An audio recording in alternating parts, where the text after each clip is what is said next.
हाँ जी, तो gangs of Bollywood में फंडों की पोटली लेके हम फिर से हाजिर हैं। और गैंग की पाठशाला में आज का जो गैंग है उसको देख के मुझे सुनहरे संगीतकार बप्पी दा की याद आ जाती है, क्योंकि गोरों की नकालों की ये दुनिया है झोले वालों। तो पेश है मेरे बंधुओं बॉलीवुड का सबसे सस्ता सुंदर टिकाऊ गैंग, द झोला छाप गैंग।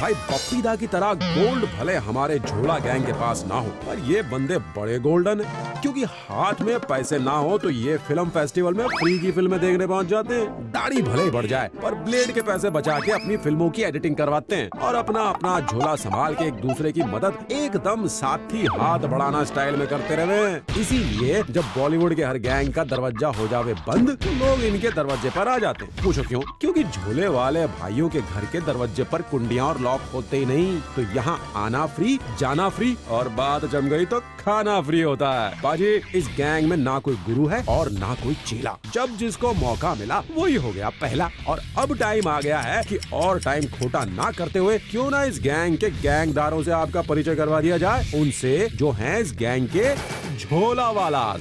अनुराग कश्यप, गैंग का angry young man.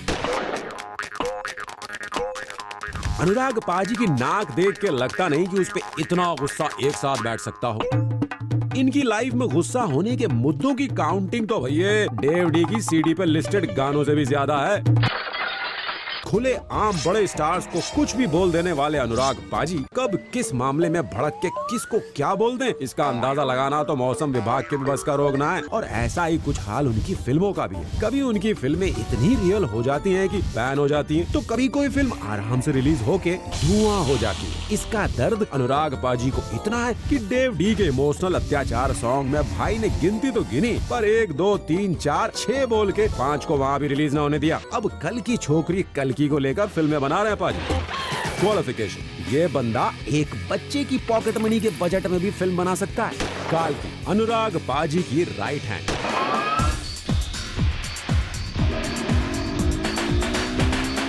Dave D में अपने चंदा वाले रोल से काल्की ने बॉलीवुड के इतने बड़े बड़े लोगों को इम्प्रेस कर दिया जितने बड़े उसके खुद के लिप्स भी नहीं है। उसके बाद डेव डी से जो थोड़ी बहुत कमाई हुई उससे उनके बॉयफ्रेंड अनुराग पाजी ने जो फुटपाथ के शोरूम से काल्की मैडम को येलो बूट्स दिलाए, उसको भी दोनों ने मिलकर बिजनेस इन्वेस्टमेंट की तरह ट्रीट किया। और उधार के कैमरे और अनपेड असिस्टेंट्स के साथ अनुराग भाई के साथ काल्की भाभी ने एक और फिल्म कर डाली, the girl in yellow boots. और उसके बाद अब वो करने वाली हैं अपना करियर रिबूट जोया अख्तर की मूवी जिंदगी मिलेगी ना दोबारा के साथ। वैसे भी उसको ऐसा चांस दोबारा तो मिलने वाला नहीं।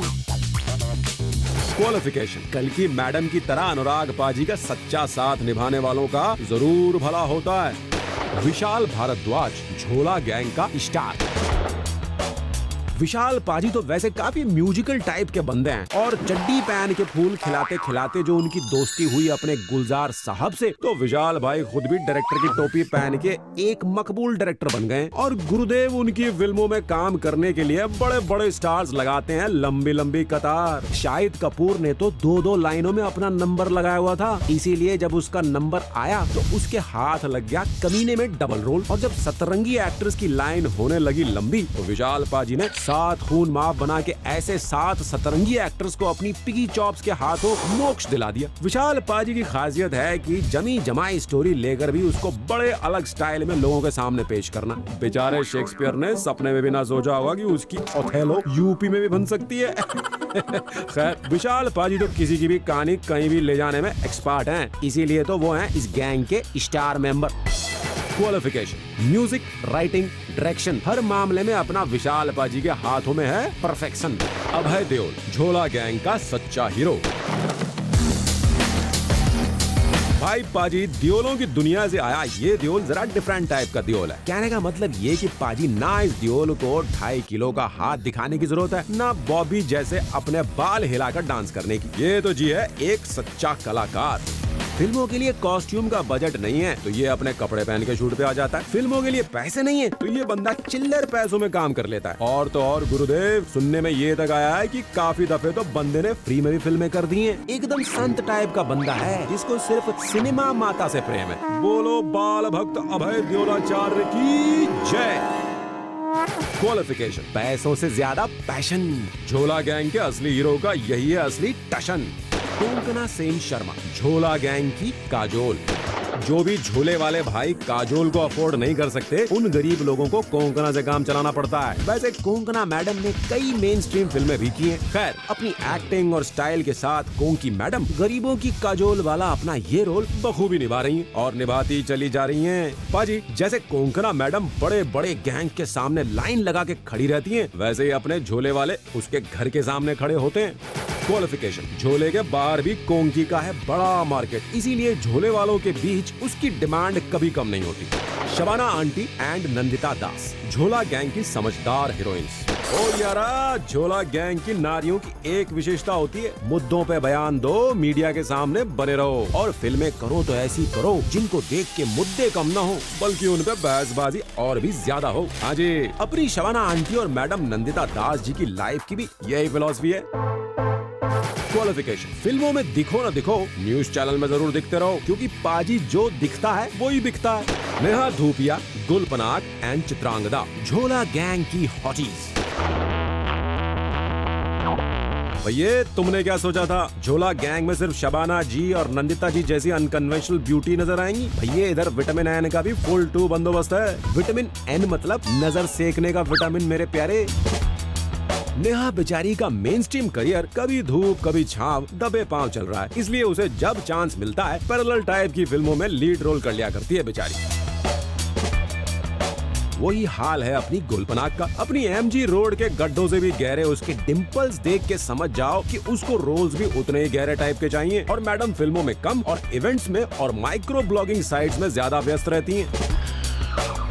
चित्रांगदा बेबी का हाल जरा सा दूसरा है। मैडम मैरिड हैं, इसलिए फुल टाइम मूवीज कर नहीं सकती, सो सुधीर अंकल के साथ पार्ट टाइम एक्टिंग का काम चला रही है। और जब भी किसी झोला गैंग वाले को थोड़ी महंगी लुकिंग हीरोइन चाहिए हो, वो इन ब्यूटीज के साथ फिल्में बना डालता है। वाह, झोला गैंग है तो क्या हुआ, ग्लैमर पे थोड़ा हक तो उनका भी बनता है भाई। क्वालिफिकेशन, ब्यूटी विद ब्रेन्स, यही है झोला गैंग में एंट्री का शॉर्टकट उपाय। केके और इरफान, झोले वालों के सुपरस्टार्स। ये फिल्में यूं ही नहीं बन जाती, बनाने के लिए ऐसे बंदे लगा करे हैं जिनको देखने पब्लिक आया करे। ऐसे में झोले वालों को अगर 3 पीस सूट और स्टवल वाले हॉट डूड्स चाहिए तो उनके लिए 2 बंदे हाजिर स्टॉक में अवेलेबल होते हैं। वो हैं इरफान खान और केके मेनन। ये 2 बंदे झोलीवुड के अमिताभ बच्चन और शाहरुख खान है भाई साहब। मतलब कहने का ये है कि इनकी रेपुटेशन है एकदम हाई फाई, और अगर फिल्म के पोस्टर पर इनका टिप टॉप चेहरा नजर आ जाए तो बंदे सिर्फ इनकी परफॉर्मेंस ताड़ने को थिएटर पहुंच जाते हैं। और 4 बंदे भी फिल्म देख लें तो झोली वाली फिल्में हिट मान ली जाती हैं। क्वालिफिकेशन, इनके जैसे सस्ते सुंदर और बिकाऊ स्टार ही करते हैं झोले वालों का बेड़ा पार। रणवीर शोरी, गैंग का चमन चिकना। भाई, जब रणवीर कोंकणा के हस्बैंड नहीं थे तब वो एक विजय, पूरा नाम वीडियो जॉकी, इंग्लिश बोलता है। हाँ जी, तो रणवीर शोरी वैसे तो वीजे थे, पर एक दिन उन्होंने किसी महापंडित की भविष्यवाणी सुनी कि रणवीर एक बड़ा स्टार बनेगा और रणवीर मियां पहुंच गए हीरो बनने। बाद में पता चला महापंडित तो रणवीर सिंह की बात कर रहा था। कन्फ्यूजन में रणवीर पाजी को ऐसा घाटा हुआ कि ना वो टीवी के रहे ना बॉलीवुड के। ऐसे में डूबते को तिनका और एक्टर को झोला गैंग का सहारा होता है। बस झोला पकड़ के हल्लू हल्लू तैर रहे रणवीर पाजी। क्वालिफिकेशन, झोला छाप फिल्मों के लायक डिसेंट चेहरा तो है भाई का, बस हीरो के भाई का रोल कर लेता रणवीर झोलीवुड में। विनय पाठक, झोला गैंग का रोली पोली। एक ऐसा जमाना था जब रणवीर और विनय इतने पक्के दोस्त होते थे कि लोग अपनी शादी का एक ही कार्ड दोनों को तो रणवीर एंड विनय बोलकर दे दिया करते। रणवीर विनय अब भी दोस्त हैं, पर ब्याह के बाद रणवीर के घर का खर्चा तो कोंकणा चला लेती है, लेकिन विनय पाजी को अपने घर का खर्चा खुद चलाना पड़ता है। इसीलिए कभी भेजा फ्राई जैसी कॉमेडी करके तो कभी 10 विदानियां जैसी ट्रेजेडी करके विनय पाजी ने झोला गैंग में अपनी वर्सेटाइल इमेज बनाए रखी है। क्वालिफिकेशन: विनय पाजी हैं वर्सेटाइल, इसीलिए झोले वालों को जमता है उनका ये स्टाइल। सुधीर मिश्रा गैंग का अलबेला रॉक स्टार। सुधीर पाजी हैं झोले वाले गैंग के रॉक स्टार। बड़ी जुल्फें, अंग्रेजी स्टाइल ठाट बाट, लेकिन फिल्में बनाने का स्टाइल फिर भी वही झोला छाप। जब तक सुधीर पाजी रियलिस्टिक सिनेमा बनाते हैं तब तक उनके फैंस अपनी हजारों ख्वाहिशें पूरी कर पाते हैं। और सुधीर गुरु ने मसाला फिल्में बनाई नहीं कि उनके फैंस कलकत्ता मेल पकड़ के भाग जाते हैं। और अब सुधीर पाजी ने ढूंढ निकाला है अपनी फिल्में हिट कराने का नया फंडा। फिल्म के नाम से लेकर उसके डायलॉग्स तक में गालियों की कर दो बौछार और एक अक्लेम्ड फिल्म हो गई तैयार। क्वालिफिकेशन: जल्दी का काम शैतान का होता है और सुधीर पाजी शैतान नहीं, इसलिए वो आराम से फिल्में बनाते हैं। नसीरुद्दीन शाह झोला गैंग का मसीहा। फटा पोस्टर निकला नसीर पाजी। भाई नसीर पाजी का एक ही फंडा है, पोस्टर चाहे वो त्रिदेव, मालामाल और असंभव जैसी फिल्मों के फाड़ते रहते हैं, लेकिन झोला गैंग का झोला कभी नहीं फटने देते। तो पैसे कमाओ मीनिंगलेस मसाला फिल्मों से और दिल लगाओ झोला वालों की फिल्मों में। नसीर पाजी का ये फार्मूला आज भी हिट है, इसीलिए वो बने हुए हैं आज भी झोला गैंग के मसीहा। क्वालिफिकेशन: सब टाइप का काम करो, कहीं से पैसे कमाओ और कहीं से पैशन के लिए काम करने जाओ। दिवाकर बैनर्जी दिल्ली का डूड। जब बात आए दिल्ली बेस्ड फिल्म बनाने की तो भैया दिवाकर ही एक बंदा है पूरे बॉलीवुड में जो बिना इंडिया गेट दिखाए दिल्ली के ऊपर फिल्म बना सकता है। फिल्में चाहे ना चले, दिवाकर पाजी बड़े चालू हैं। एड फिल्म्स बना के खर्चा निकाल लेते हैं। दिवाकर पाजी को मजा आता है डिफरेंट किस्म की मूवीज बनाने में। उनकी लव, सेक्स और धोखा देख के तो मुझे ऐसा लगा कि कैमरा शायद देवानंद को पकड़ा के फिल्म बनाई है उन्होंने। इतना हिल हिल के शूट करना तो सिर्फ देव साहब के बस की बात है। खैर बाद में पता चला कि वो देव साहब नहीं थे, दिवाकर भाई की स्टाइल थी। वाह क्या स्टाइल है दिवाकर भाई। क्वालिफिकेशन: दिवाकर पाजी जैसे स्मार्ट रहोगे तो झोला छाप होके भी बैग अफोर्ड कर पाओगे। ओनर गैंग का गे एंड हैप्पी बंदा। जय बाबा गेलॉट की। ऑनर पाजी ने कसम खाई हुई है कि वो फिल्म्स बनाएंगे तो अलग टाइप की बनाएंगे। हीरो हीरोइन के रोमांस वाली मूवीज को करण जौहर भी बना लेता है, लेकिन बंधु ऑनर पाजी हैं जरा से डिफरेंट। उनकी मूवी में हीरो किसी हीरोइन से नहीं दूसरे हीरो से भी प्यार कर सकता है। और दो बंदे अगर एक दूसरे से प्यार करेंगे तो गे कम्युनिटी के लोग जरूर खुश हो जाएंगे। लेकिन एक ही प्रॉब्लम है कि इंडिया में अभी गे पॉपुलेशन इतनी ज्यादा नहीं है कि वो ऑनर पाजी की ये फिल्में देख करके उसको हिट करा सकेंगे। क्वालिफिकेशन: आदमी हो तो आदमी से प्यार करो। तो लाले दी जान हो गई हमारे झोले वालों से जान पहचान। अब संभालो इनका सारा ज्ञान, मैं ब्रेक के बाद और बातें बता के करूंगा तुम्हारा कल्याण।